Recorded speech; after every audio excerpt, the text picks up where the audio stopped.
وہ پڑھی جاتی ہے. پھر اس کے بعد جو ہے باب رابع مغنی کا پڑھا جاتا ہے, مغنی لبیب کا, اور باب اول بھی پڑھا جاتا ہے. پھر مختصر المعانی, معانی کے میدان میں, علم بلاغ کے فصاحہ و بلاغہ کے میدان میں بلاغت الواضحہ یا مختصر المعانی پڑھی جاتی ہے.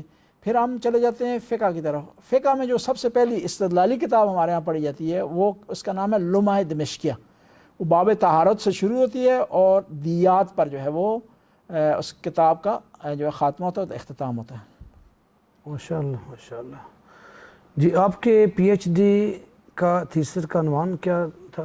جی پی ایچ ڈی جب میں نے کیا تو میرا جو سبجیکٹ تھا پی ایچ ڈی کا وہ علوم قرآن و حدیث تھا. مختلف علماء نے ہمیں پرپوزل دیے اور خود ہم نے بھی پرپوزل پیش کیے. تو اس میں سب سے زیادہ جو مجھے پسند آیا وہ برصغیر کی تفاسیر پر تبصرہ تھا کہ برصغیر کی تفاسیر میں دو خوبیاں پائی جاتی ہیں.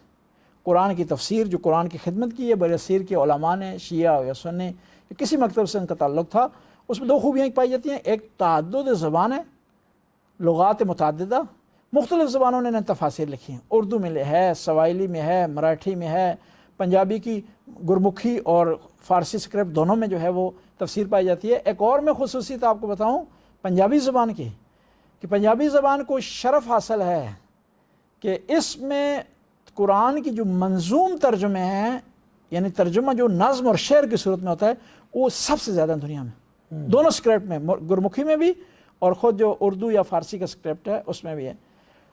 ایک تو زبانیں بہت سی زبانوں میں علماء نے لکھی ہیں برصغیر کے.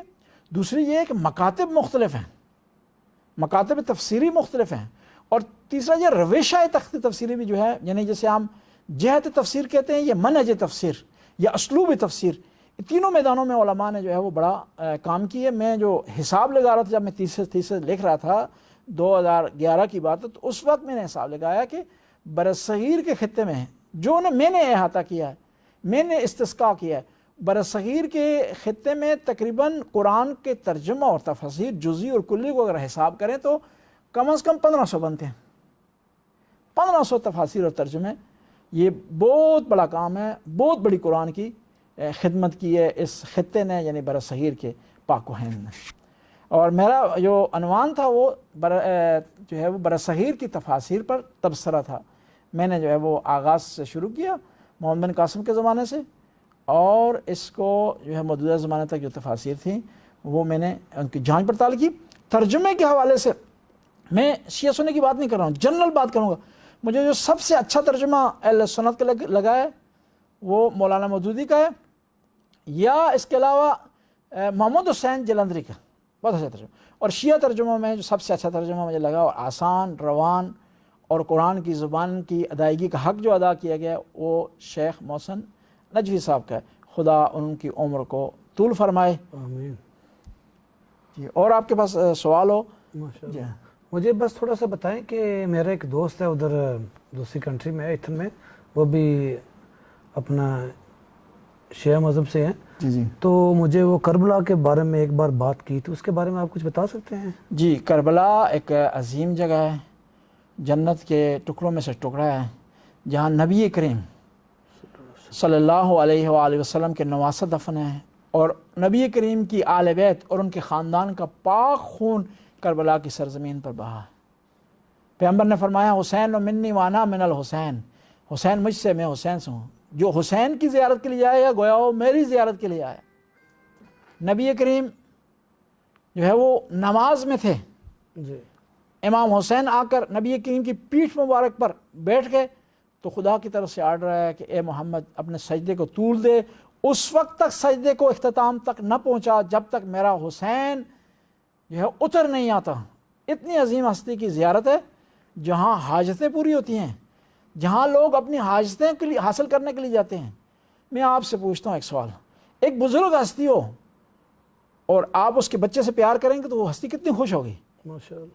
آپ اگر حسین سے پیار کریں گے تو نبی کریم آپ سے خوش ہو جائیں گے, نبی کریم آپ سے راضی ہو جائیں گے. اللہ اکبر. اور اہل سنت میں اگر ان ہستیوں کا کسی نے حق ادا کیا ہے, خدا ان کو سلامت رکھے, خدا طول عمر عطا فرمائے, ڈاکٹر طاہر القادری صاحب ہیں کہ انہوں نے آل بیت کی محبت کا حق ادا کر دیا ہے اور دنیا کو بتا دیا ہے کہ اہل سنت کی زندگی میں اگر اہل بیت اور امام حسین نہ ہو تو ان کی زندگی مکمل نہیں ہے. بے شک.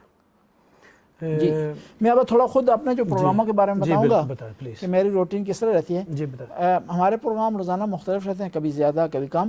جس دن سب سے زیادہ پروگرام ہو تو ہم جو ہے وہ اس طرح کرتے ہیں. آج کل گرمیوں میں مسئلہ ہے نماز کا, نماز کے لیے اٹھنا مشکل ہوتا ہے, ہم سوتے ہی نہیں, جاگتے رہتے ہیں. نماز جو ہے وہ تہجد کو بجا لانے کے بعد صبح فجر کی نماز پڑھنے کے بعد سو جاتے ہیں. پھر اس کے بعد جو ہے وہ 5-6 گھنٹے سونے کے بعد جو ہے وہ اٹھا جاتا ہے. پھر فون کا سلسلہ شروع ہو جاتا ہے. لوگ جو ہے شرعی مسئلے مسائل پوچھنے کے لیے فون کرتے ہیں. کسی نے استخارہ کروانا ہے, کسی نے خواب کی تعبیر پوچھنی ہے, کسی کو کوئی مشکل ہے روحانی تو وہ پوچھتا ہے وظیفہ کہ کون سا وظیفہ بجا لائے تاکہ اس کی مشکل حل ہو جائے. پھر اس کے بعد جو ہے وہ ویکنڈ پر بچوں کے لیے کلاس لیتے ہیں. ہم کلاس میں احکام سکھاتے ہیں, ان کو عقائد سکھاتے ہیں, دین کی تعلیم کا درس دیتے ہیں, قرآن کی تعلیم کا درس دیتے ہیں. جو شارٹ صورتیں ہیں قرآن کی وہ انہیں حفظ کرواتے ہیں.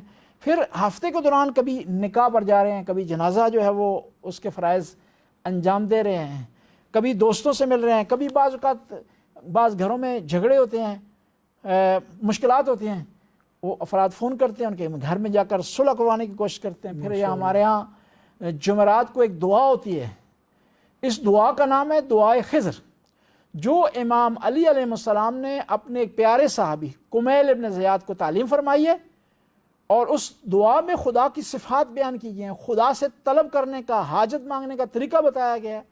اس دعا کی تلاوت ہوتی ہے جمعرات کو ہمارے ہاں ترجمے کے ساتھ, اور پھر ساتھ حدیث سے قصہ جو نبی کریم کی حدیث ہے اپنے اہل بیت سے متعلق, اس کی تلاوت کی جاتی ہے. نماز جمعہ کا اہتمام ہوتا ہے. پھر اس کے بعد ہم کوشش کرتے ہیں کہ وقتاً فوقتاً شیعہ اور سنی علماء سے ملاقات کریں اور ایک دوسرے کی مشکلات حل کرنے کی کوشش کریں, مشکلات ڈسکس کریں. اسلام سے متعلق جو فیلس اور مشترکہ ہمارے مسائل ہیں ان کی طرف ایک دوسرے کو توجہ دلواتے ہیں اور کوشش کرتے ہیں مشاورت سے اس کا بہترین جو ہے وہ حل ڈھونڈا جائے. یہاں پر ایک پیغام دینا چاہتا ہوں شیعہ اور سنی سب کو کہ یہاں ہم نے شیعہ اور سنی بن کر نہیں رہنا, یہاں ہم نے مسلمان بن کر رہنا ہے. بے شک. یہاں ہم نہیں دیکھنا کوئی شیعہ ہے یا سنی ہے. یہاں پر اگر ہم اپنے جوانوں کو نمازی بنائیں, نمازی بننا مہم ہے. یہ مہم نہیں ہے کہ نماز پڑھنے والا ہاتھ باندھ کر پڑھے یا ہاتھ کھول کر پڑھے. یہاں پر یہ مہم ہے کہ ہمارا بچہ حرام کاموں سے بچ سکے, اپنے فرائض کو انجام دے سکے, والدین کا احترام کر سکے اور اپنے اسلاف کا احترام کر سکے, انبیاء کی ریسپیکٹ کو جانتا ہو. یہ چیزیں ہمارے لیے مہم ہے. یہاں ہم اس کے علاوہ اگر کوئی کام کرتے ہیں, مثلا سیاست میں آتے ہیں, وہ ہمارا یہاں معاشی مسئلہ ہے, اس معاشرے کا مسئلہ ہے. لیکن سب سے امپارٹنٹ مسئلہ جو شیعہ کا بھی ہے سنی کا بھی ہے, وہ ہمارا جوان ہمارے ہاتھوں سے نہ جائے, وہ لادینیت کی طرف نہ جائے, وہ دین کے خلاف نہ ہو جائے, وہ علماء کے خلاف نہ ہو جائے. ایک آدمی دل سے اگر نماز پڑھنا شروع کر دے گا, چاہے وہ شیعہ والی نماز پڑھے چاہے سنی والے, سجدہ کس کو کر رہا ہے؟ خداوند تعالیٰ کو سجدہ کر رہا ہے. بالکل.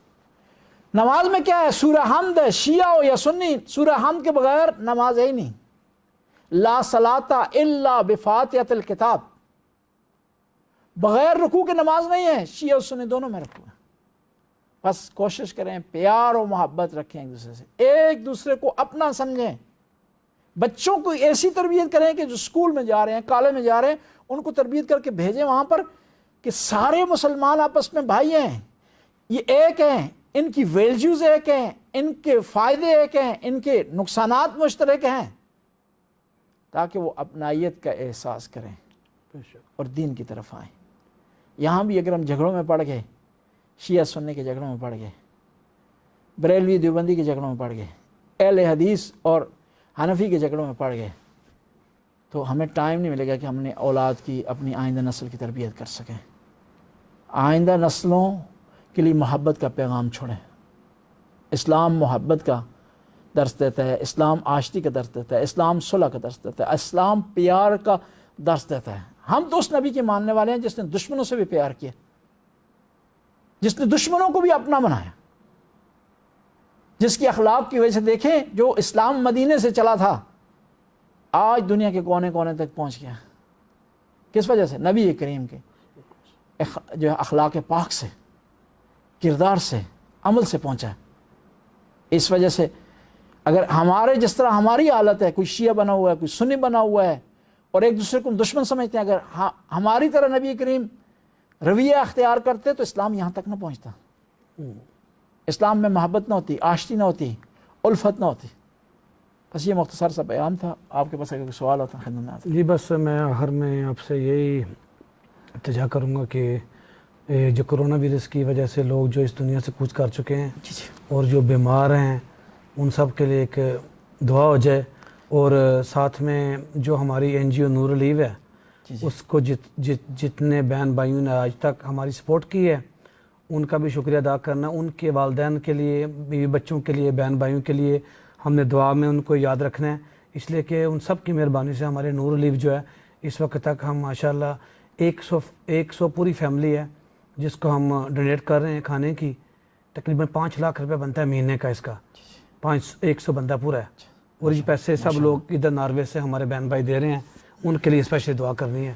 بسم اللہ الرحمن الرحیم. قال رسول اللہ صلی اللہ علیہ وآلہ وسلم خیر الناس من ینفع الناس. سب سے بہترین آدمی وہ ہے کہ جو لوگوں کو فائدہ پہنچائے.